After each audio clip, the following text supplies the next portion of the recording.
think it's lovely because it's Put that Game Boy to around, please. Put it down.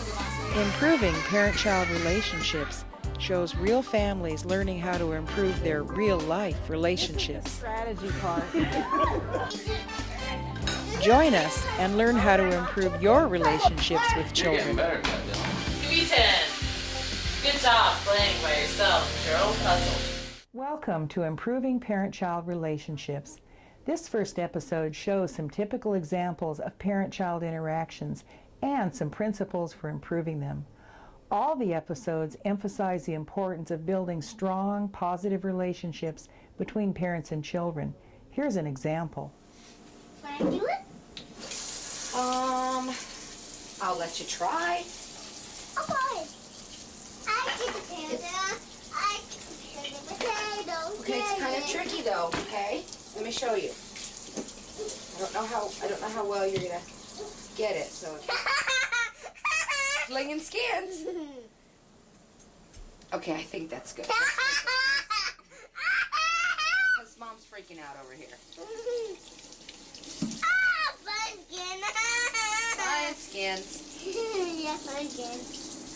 That makes Mommy really, really nervous. Wonderful. I was so terrified. You Absolutely. know, I had that alertness. And you not could a see knife. my face. I'm like, I think what is nice about it is that he asked, you were willing to give him a chance with close supervision to see, and then apparently you decided, I think I we're can't not handle ready for this right now. I can't do it. And who knows whether he could handle it or not, but I think you're judging your own apprehension about this. But he did get a chance, and he doesn't seem disrupted, and you're saying no. Right. Allow opportunities for children to push their limits.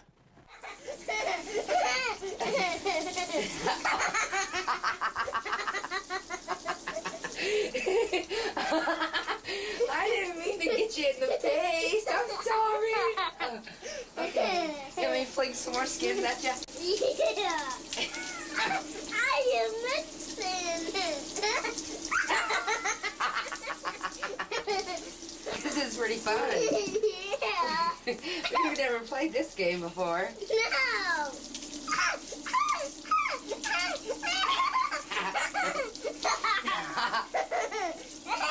This is just spontaneous with you, yes? I mean, Oh, yes. We had never done the potato peels.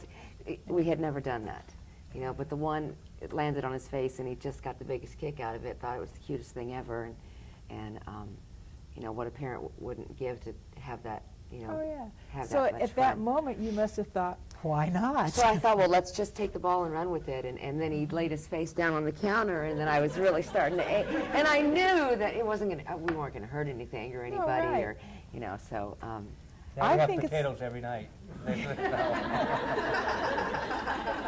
Well, That was I very just think spontaneous. it's lovely because it's playful on your part. You're having such a good time doing it. It's just a real lesson in flexibility. Why not make it some fun? It's very nice.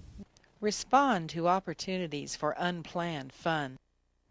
Many parents underestimate children's intelligence and their ability to understand clear rules. A child's testing of a rule may be confused with a lack of understanding.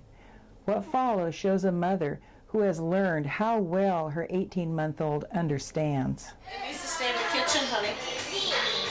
Water needs to stay in the kitchen. Stay in the kitchen. Take it in the living room, it'll disappear. Water doesn't go in the living room.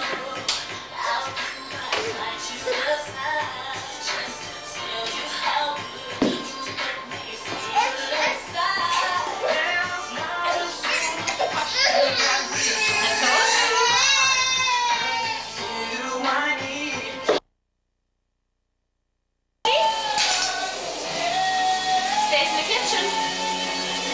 Just stays in the kitchen. Down.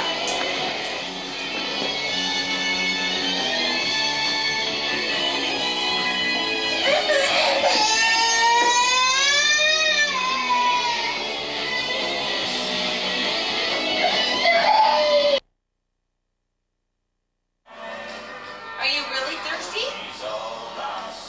Stays in the kitchen.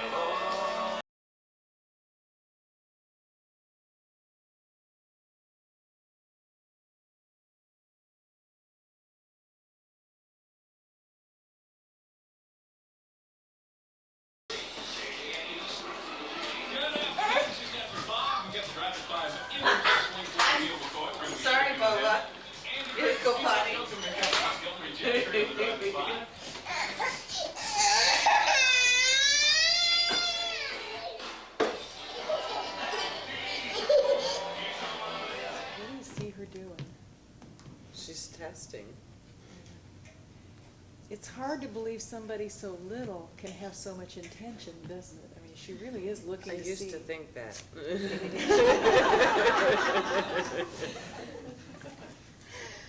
So she really is keeping her eye on you, and the first time she does this, I think it's wonderful that although you've told her the drink needs to stay in the kitchen, she goes, literally, she is Oh, she standing did it on at the both. line.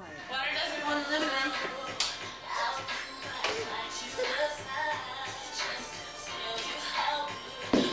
Just right on the line, and then tosses it on the other side of the line to see what will happen. And what happened was, you took it. Velocity, I think consistency, that you really said what you meant it, you're prepared to follow up, and you do, every time. And the second time she takes it in there, I think she's so obvious.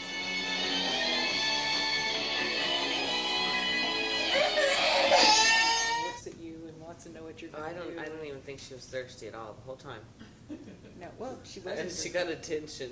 I don't think she was thirsty. She's standing there and go, thirsty, thirsty, thirsty. I don't think she's thirsty. The third time, when you kind of walk past her and take it from her, she didn't cry at all. I think because she was trying to figure out exactly what was happening. And then on the way back, she could see she wasn't going to get it. Yeah. And that's when she began to cry.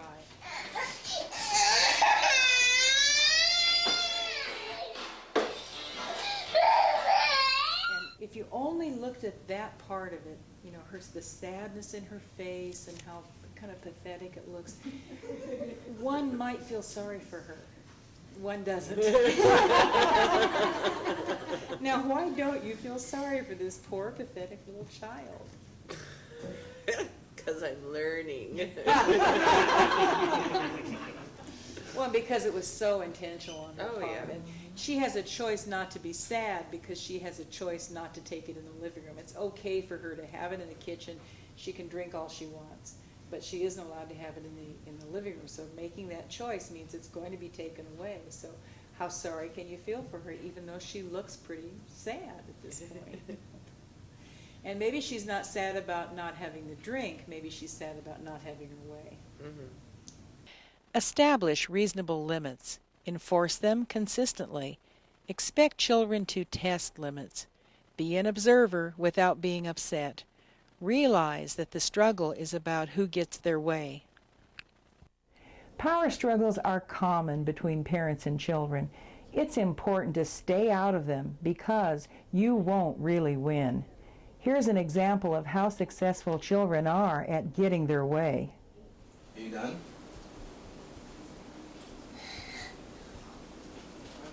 I think she's gonna go to bed without eating in a minute. Stop playing with your food and eat it, please. Oh, my broccoli. It sure was good, too. I love broccoli. I mean the hamburger. Finish up your broccoli first, though. Okay. Broccoli's the good part. You're done eating your broccoli, go. Mom, I'm done eating my broccoli. And I will help you. Eat your broccoli, okay? Okay. So here, maybe it is more important to her to show you she doesn't have to do what you say than to eat the broccoli. I think definitely, now that we look back on it. It may be possible that in situations like this, you pull out of the struggle, and that's why I was saying, say, oh, you don't want any broccoli, then fine, don't put it on your plate. Because what happens at any one moment in time in terms of the power struggle doesn't necessarily mean that for the rest of her life she won't eat broccoli. She just didn't eat it at this meal. And the way to be pretty sure that she'll never eat broccoli is to make it such an issue every time it happens that she just stakes off and says, I hate broccoli, I can't stand, I throw up when I eat broccoli. I mean, that type of thing. You don't want that kind of squaring off.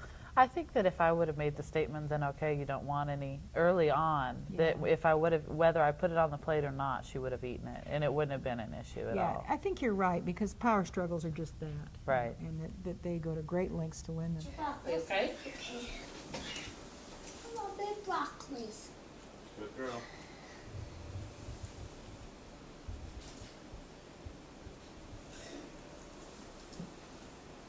When I come back, it'll be gone, right? Okay.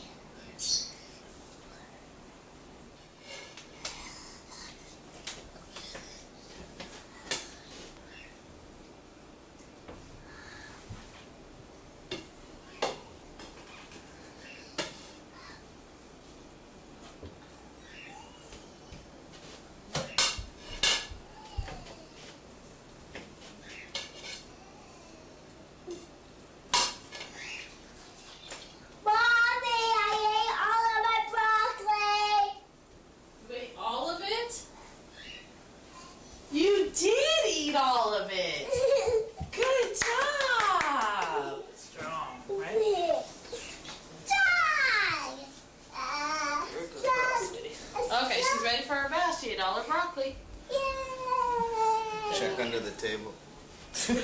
I don't think she's figured that one out yet, Henry. Let's not give any clues. So I guess she's been doing this for a while then, I bet. Who knows? I don't know. That's what I'm. No, I was in the other room. I didn't, no, I had no idea. But see, my thought was that she really does like broccoli. So maybe if I leave her alone and I'm not staring at her, she'll eat the broccoli.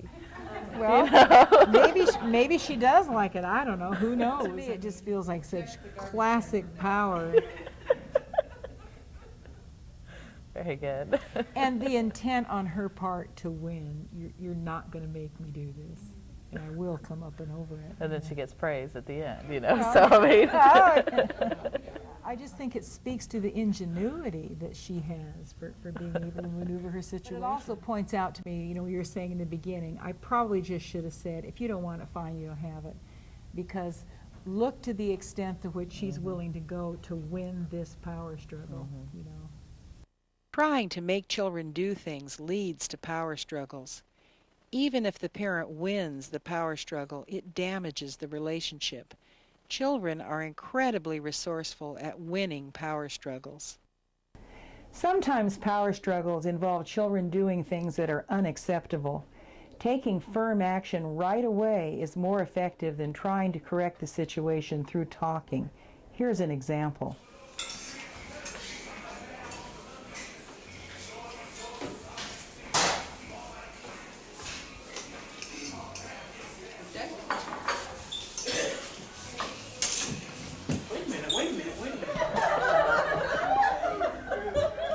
This is the strategy part. When you think about the intelligence of somebody who would create that kind of crossfire. Because on the one hand, she's doing a highly desirable thing. She's cleaning. There's a problem. Windex doesn't make good seasoning. Yeah, because you still got food. Is she going to stop it? Oh, she's gonna stop. She's going to stop. Let's see. Wait a minute now. You still eating. Why don't you do that after we finish eating? Can I do this side? Yeah, okay, but stop squirting because you're gonna mess around and get that in. Maybe not. I forgot about that. What's going on here is that she's doing something she already knows she shouldn't be doing. That's not probably even an issue, right? You've told her to stop it, which she also knows she should do. And now she's showing you maybe just a couple more squirts. And so this is kind of my case against telling people what to do because they don't do it. Let's try and get that in our plate. Come on, that's enough. That's enough. That's more than enough. Now that I've had the last word and the last squirt, I'm going. Now, in the situation where then you had to tell her you're squirting my food and don't do it and she keeps going, what do you now think? Because there's a lot of repetition built into life. This will come up again. What would you want to do? Well, honestly, I probably would have raised my voice. I would have said, Tijuana, I said, stop. And then she would have looked at me and she would have stopped. Okay. I think I didn't put a, we don't call it, emphasis on stop now. Okay. Want to have to yell at her? No. Okay. So let's try something else. What do you think would happen if, in this kind of situation, when you see her there about to do, I mean, you probably saw where this was going. She had the bottle in her hand. You had your food 12 inches from it. My guess is you could see what was going to happen here. Or even if you didn't, on first squirt, it would become clear. Yeah. What do you think would happen if then, with no commitment to reasoning, explaining, asking why, stating the rules, any of those things that have to do with talking or yelling at the further end, if you just calmly, before you get upset, I mean, assume you get kind of upset about this, most people would, before you get upset and before there's any chance for repetition, if you just took the bottle away, put it on the kitchen shelf without comment, demonstrating, we're not doing this, what would she do?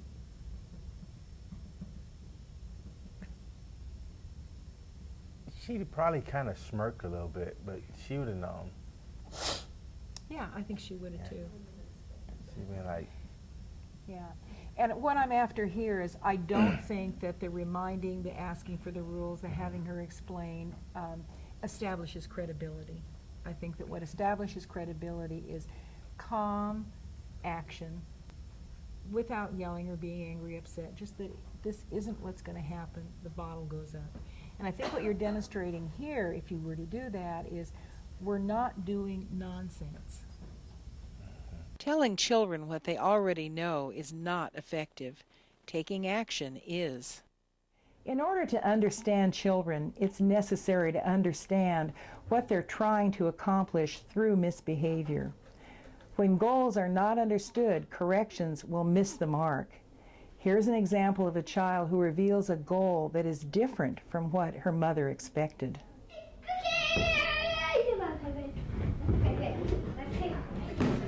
Only have one stick of butter. Okay, finish rinsing. No, I opened it for you. Okay, but we need the bowl, don't we? We can't make cookies until we have the same bowl. I'm gonna go put the clothes in the wash and I'll be right back. Can you rinse out the bowl? Yes. I'm watering for you. Thank you.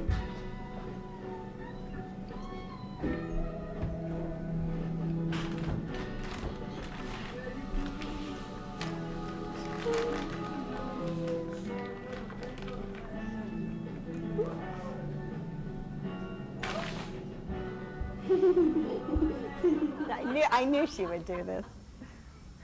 I love the look she got. Here she comes. From that look, do you think that she knows you saw her? She thinks you saw her.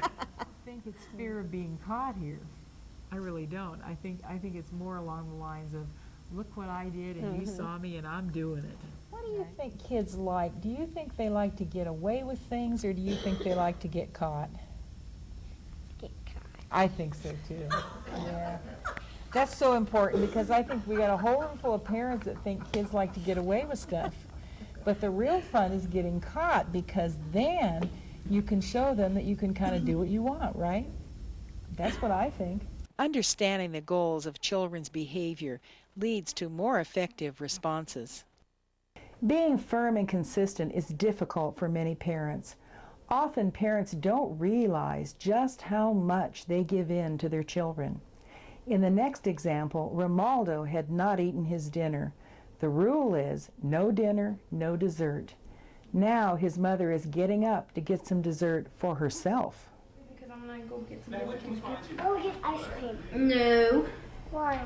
Because I want ice cream. we're watching a movie. But I want ice cream. Dave. Now here's the real parental challenge, right? He wants it and so do you. And he knows it. I know. I want ice cream, Mom. Come. What? I'll give you a little bit, but you have to serve the kitchen table. Give him a little bit, huh? Well, I thought that point in time, I was going to get some for me in a bowl and just give him some out of my bowl. Okay. But it didn't work that way. Really what I see going on here is that he's just experimenting with whether you need it or not. Yeah. And whether he can wear you down or not. And in and of itself, this is not a hugely big issue or example, except that it's probably what you would see going on at other times with other things. So now he's got you to the point where you are going to give in a little bit.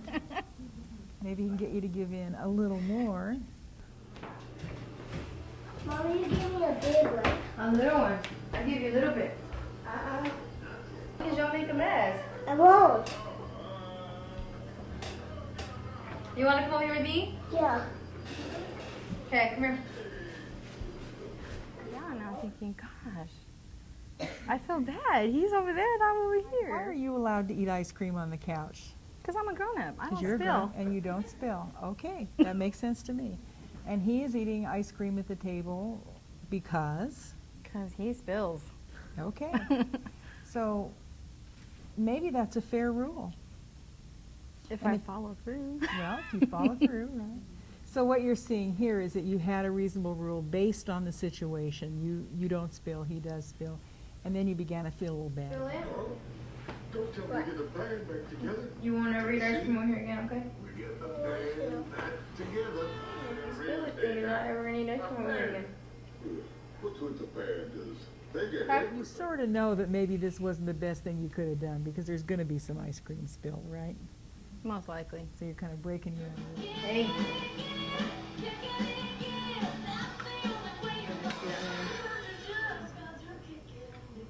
Okay.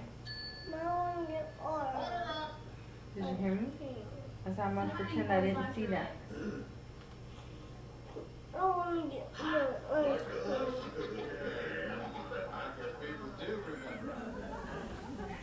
I told him if he spilled, I was gonna take the ice cream away from him. But he had already eaten half. I didn't want to take the whole the other half away. Well, and it places you in the situation of here you've allowed something that was already inconsistent with what you had decided, Yeah. and now it's getting a little worse all the time. Yeah, I just break all the rules. That works me, and I know this, and that's why I'm really trying to work on following through. And I actually have done it. Believe it or not, it was so hard one night, but I turned off the TV, and that was really hard. He started off crying, and he went to his room, and he threw his little fit and everything, but after about 10 minutes, he was fine, and it felt good because I followed through. Yes, and I think what it does when you have a reasonable rule and you follow through pretty early on is it doesn't allow all this later stuff to happen, so you don't go through quite as much. I just need to make up my mind, and stick to it. I think you're right, because it's when you get into the exception territory that it's hard for you, because you're trying to figure out, is this a reasonable exception? Is it something I want? And then it's very hard. So maybe it makes sense to just experiment with a few rules that you think are pretty important to you. Mm-hmm. And that it doesn't seem as likely to you there would be all that many reasons for exceptions, because I imagine he's a pretty good exception finder. Since he knows that you have a little trouble with exceptions, that's exactly what he's going to look for. Mm-hmm. You take your ground about what you're going to do, not what he's going to do, but what you're going to do. Then what might be a little bit difficult for you is that he just might kick up a bit of a fuss. I think you've just told me that you can see he'll get through that okay. Oh, yeah. Avoid making rules you are not committed to. Simple rules without exceptions are easiest to maintain. Children can withstand the disappointment of an enforced, reasonable rule. Many parents struggle with setting limits and making time for themselves. Here, a parent reflects on her dilemma. Well, see, I'm confused because, see, I understand that the two of them know how to do things on their own, because sometimes when I come home from work or I come home from the grocery store or anything, I can see Catalina's coloring, playing on the computer, whatever, and Adrian's in her room playing with her dolls and has some little thing going on, and my husband's doing his own little thing. And everybody just has their own place, and I'm not sure why it is that, well, actually I am, I understand now why it is that they have all this, they all can do their own thing when I'm not there, but when I'm there, and then the minute I walk in the door, everybody's just right on me, I feel cheated. Where's my free time? You probably are cheated, and I think that's not an unreasonable thing to want. I think it's okay that you would have a few minutes to do whatever you want to do. I think some of it has to do with how definite do you feel about this. The impression I get from you is that you really don't think it's all that equitable or fair. How come everybody has some time to focus on something except me?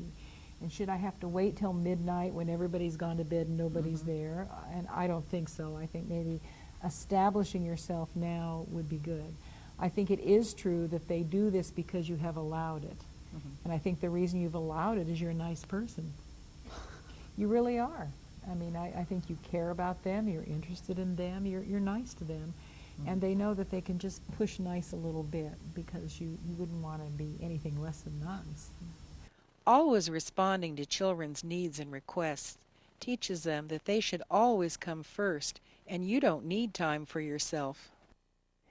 Parents need to be parents and to establish and maintain firm rules and routines. Children need time when they can be in charge too, at an appropriate level. A great way to do this is play.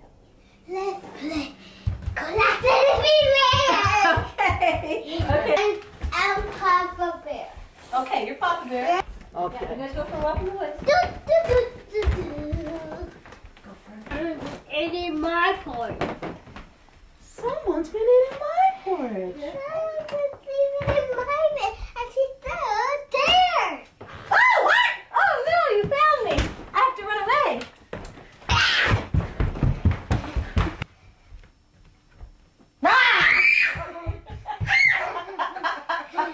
You really like this game, don't you? Sleeping monster. I just think this is pretty delightful. I mean, your willingness to play with her is something that interests her. Fun to watch her. Like, she just has all these games that she makes up and tries to involve us through in. is your enjoyment of her, your love for her, your willingness to be good sports and lay on the floor and be monsters because she loves to do it. I mean, also, I think the sort of legitimate, she can direct the play. I mean, she can have the starring role. She can kind of run things, and it's a good way for her to express that kind of thing with the two of you. Have fun and give children appropriate opportunities to be in charge. You've now seen an introduction to the principles and skills in this series. In the episodes that follow, you'll see more of these families and others. In viewing these tapes, you'll learn how to make a positive difference in your own family. We hope you'll continue to join us.